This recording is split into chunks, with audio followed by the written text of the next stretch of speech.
Madame, mademoiselle, monsieur, bonjour. Je m'appelle Jean-Charles Bourquin, je suis lanceur d'alerte. C'est aujourd'hui le vendredi 23 août 2019. Récemment, un témoignage d'une extrême importance de Fabrice Jupin de Fondomières, un habitant de l'île de la Réunion, a été publié dans la revue qui s'appelle OVNI, Science et Histoire, disponible en kiosque à journaux. Ce numéro est en vente pour plusieurs mois jusqu'au mois de novembre. Dans ce magazine, donc, Fabrice Jupin de Fondomières, qui avait correspondu avec moi il y a quelques années et qui m'avait déjà expliqué ses contacts extraordinaires avec des ovnis, et que lors de l'un de ces contacts, il avait eu le bras brûlé et que celui-ci avait ensuite guéri, Monsieur de Fondomières a donc répété de façon très détaillée ce témoignage en expliquant qu'il a eu affaire à plusieurs reprises à des visites au bord de la côte d'ovnis de taille gigantesque, grands selon lui parfois comme un terrain de football, émettant des lumières extraordinaires et restant à l'état stationnaire au-dessus de l'eau. Monsieur de Fondomières est fasciné par ces phénomènes qui viennent le rencontrer, dirais-je, assez facilement. Lors de l'un de ces contacts, il ajoute que d'autres personnes, 2 personnes, ont été présentes et qu'une femme s'étant mise à pleurer, ayant été très apeurée, elle et la personne qui l'accompagnait ont décidé de partir en précipitation dans leur voiture. Monsieur de Fondomières a prévenu le Centre national d'études spatiales, le GEPAN, l'organisme qui est chargé de ces études. Il a prévenu les gendarmes, si j'ai bonne mémoire. Il a prévenu la presse et il est extrêmement préoccupé par ces contacts et tout à la fois fasciné.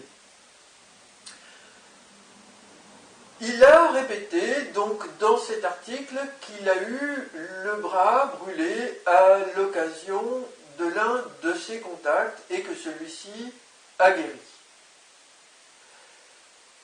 Alors, j'ai eu l'intuition qu'il y a un lien entre cet événement qui a profondément bouleversé Monsieur de Fondomières et ses proches, et le milieu ufologique, c'est-à-dire les personnes qui s'intéressent aux témoignages ovnis, et l'incendie qui s'est produit à Notre-Dame de Paris le 15 et 16 avril dernier.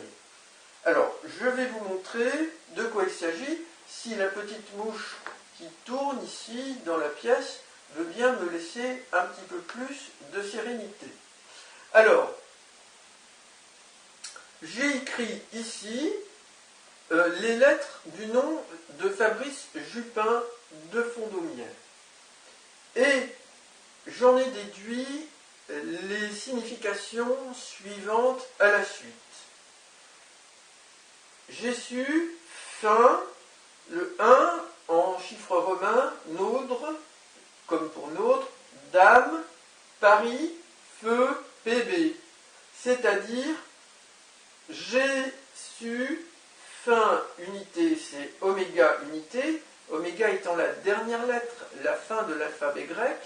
Je rappelle que dans la Bible, les évangiles, et particulièrement l'Apocalypse, le dernier livre de la Bible, Jésus est annoncé comme le nouveau Messie qui revient du ciel, chapitre 19, verset 11 et suivant, avec une armée céleste pour appliquer les jugements du Dieu des chrétiens.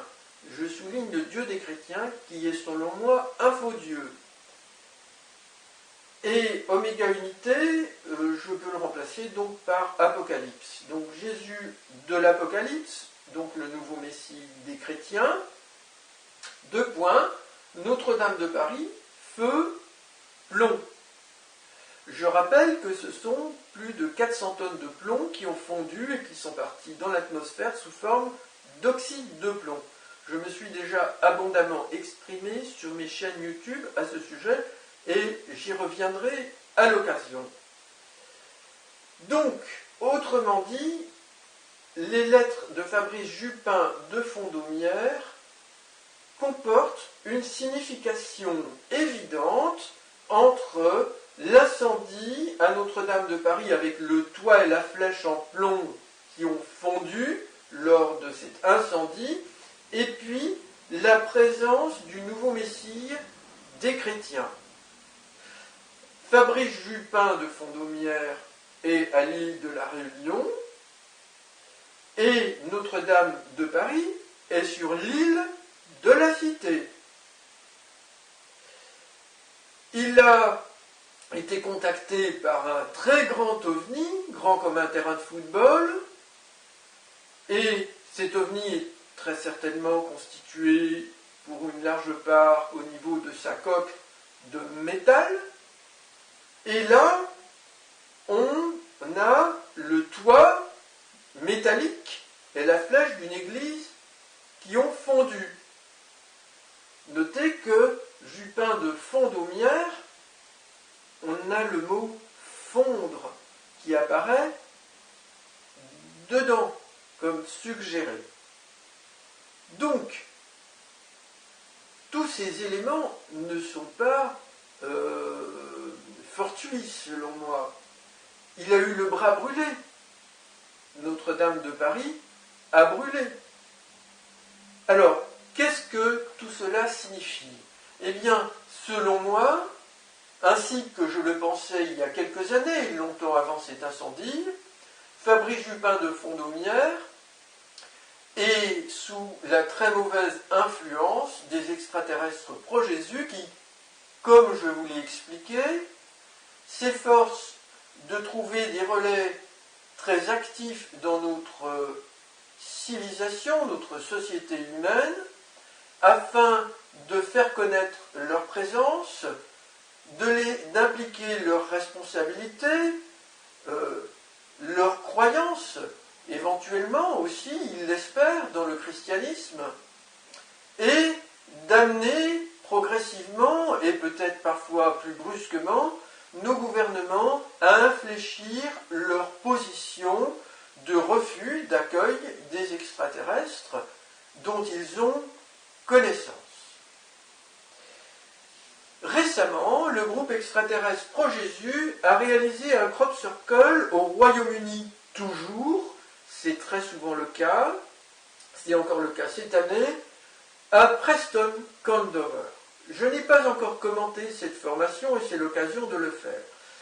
Elle comporte en son centre une sorte de triangle équilatéral qui a plusieurs significations, dont l'une est la Trinité chrétienne, une imposture selon moi, car ce faux Dieu des chrétiens est un des aspects essentiels du piège par lequel les extraterrestres envahisseurs apocalyptiques cherchent à tenir, brider la civilisation mondiale. Alors, Père, Fils, Saint-Esprit, c'est la Trinité chrétienne, au centre de laquelle se trouve Dieu, le Dieu des chrétiens, et non pas la véritable source divine, qui ne se reconnaît pas en ceci.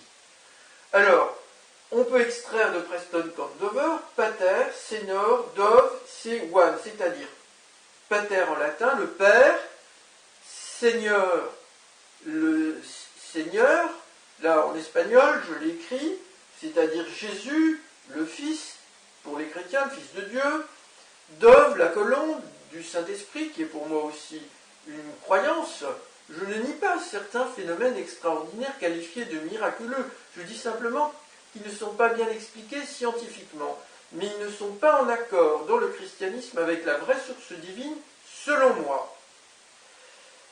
Et ensuite, croissant pour extraterrestre, parce que la Lune est le premier astre devant nous, en dehors de nous, donc les extraterrestres l'emploient souvent dans les crop circles pour expliquer qu'ils sont des communicants extraterrestres. Et puis one pour unité. Donc on a ici la Trinité et puis l'ITI, unité, c'est-à-dire Jésus Oméga dont je vous parle depuis longtemps, qui s'est fait représenter dans un crop circle à Reigate Hill en 2016, et je vous ai déjà parlé de ce crop circle sous forme d'une figure christique. On a la tête d'un être gris, donc lui-même sans doute, et puis il est auréolé avec des plumes, ce qui fait penser aux anges, mais également, évidemment, aux personnes qui volent. Et c'est un être gris, souvent décrit par les personnes qui se font enlever par eux. Ce triangle évoque également les objets volants non identifiés, triangulaires équilatéraux, qui ont été notamment vus de très nombreuses fois lors de la fameuse vague belge. Mais ce même objet a été vu l'an passé par M. de Rosières, je vous en avais beaucoup parlé, à l'île de la Réunion également. Et ces ovnis sont des ovnis très importants qui font partie de la clique pro-Jésus. Ils ont été vus également. Il a été vu en tous les cas, mais ils ont été vus. Il y a eu plusieurs témoignages ici même à Lille, dans le nord de la France, au-dessus du Palais des Beaux-Arts ou au-dessus du Jardin Vauban. Je vous en ai parlé à plusieurs reprises.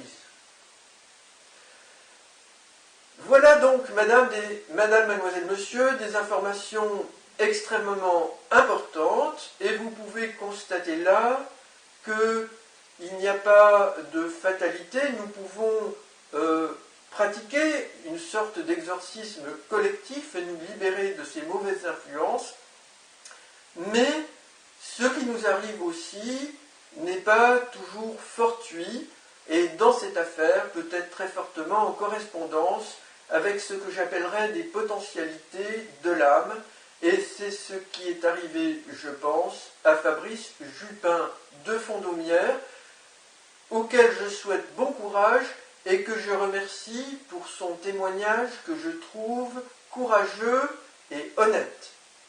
Madame, mademoiselle, monsieur, je vous encourage vivement à transmettre ces informations très importantes pour notre sécurité et notre défense collective. Je vous remercie pour votre attention.